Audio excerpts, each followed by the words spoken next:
everyone. Klikken.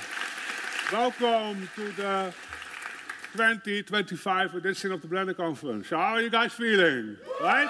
Good. How is the It's going to be The an first time I amazing sit in event. the I know the audience. schedule, and I know it's going to be something that will be another memorable Blender Conference you will look back to. But first, we have to start, right? And I have to kick off, and I start with something we all know already, but I would like to mention a couple of things we did in the past year. So some last year's highlights. Huh? We released Blender 3 times, of course, which you can talk for hours about, but I'm not going to do that because half of the internet is already doing this. You have all the TikTokers and the Twitchers and the YouTubers and the influencers and the bloggers and the vloggers. It's like everybody on the planet is following us, what we do, very closely, and they are talking about it in a very happy, enthusiastic way. So what I want to say something about instead is the Blender farm. الكلم دوت الراجل دوت اسمه تون روسندال، مؤسس برنامج بلندر، وهو اصلا راجل هولندي، والبرنامج اصلا يعني المنشأ بتاعه في هولندا. طيب هو اولا المؤتمر دوت لسه خلصان من يومين، هو بادئ بقاله اسبوعين، تمام. وفي اول اسبوع او في اول تقريبا يوم يعني مؤسس بلندر جه وبدأ يشرح التطورات اللي هتحصل في بلندر، وازاي بلندر بدأ، وازاي بلندر بقى مفتوح للمصدر. Actually, but I never like it to have a boss, right?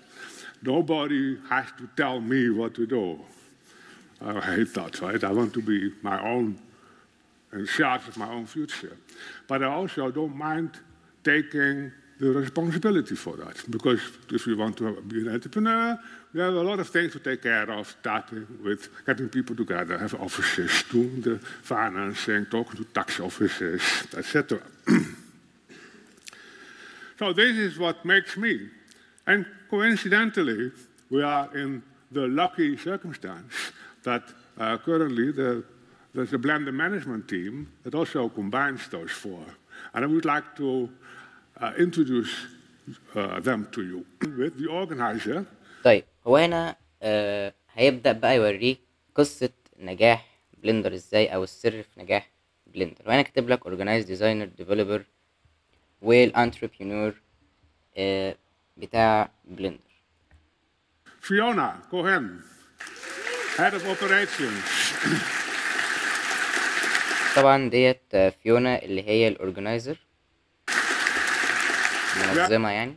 We have a designer, Dalai Filinto, head of product. ودوت المصمم اللي هو الديزاينر اللي هو اسمه ديلاي فينينتو.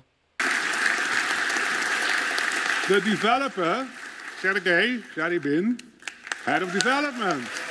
ودوت الديفلوبر او المبرمج يعني اسمه سيرجي شيبن. And the entrepreneur, Francesco Sedi, Blender CEO, and my right hand in everything. طيب الراجل دوت بقى دراعه اليمين اللي هو اسمه فرانشيسكو سيدي. The entrepreneur. So together, they've been basically running the whole Blender organization since the beginning of the year. With هو بيقولك ان الاربعة دولت هما اللي خلوا بلندر يكمل وينجح اكتر، هو كده قدمهم كلهم. down as Blender Foundation chairman and Blender CEO by the end of the year. And let Francesco and his team take the helm of the Blender project at the beginning of 26. طيب هو هنا بيقولك خلاص انا مش قادر، كبرت وبتاع، فهسلم المنظمة او منظمة بلندر ديت للفريق بتاعه، وهيكون المسؤول عنها زيه بالظبط فرانشيسكو سيدي اللي هو الراجل اللي قدامكم ده.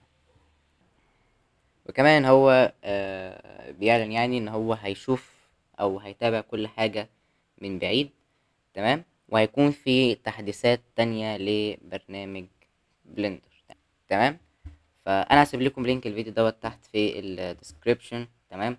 اقرأ عن الراجل الجميل دوت وشوف قصته عشان تعرف ليه برنامج بلندر مفتوح المصدر، مش عشان هو يعني برنامج امكانياته ضعيفة او ملوش لازمة، لأ له قصة. وبس كده دوت نهاية الفيديو، فيديو بسيط كده كنت عايزك ايه تتفرج معاه عليا. وبس كده، سلام.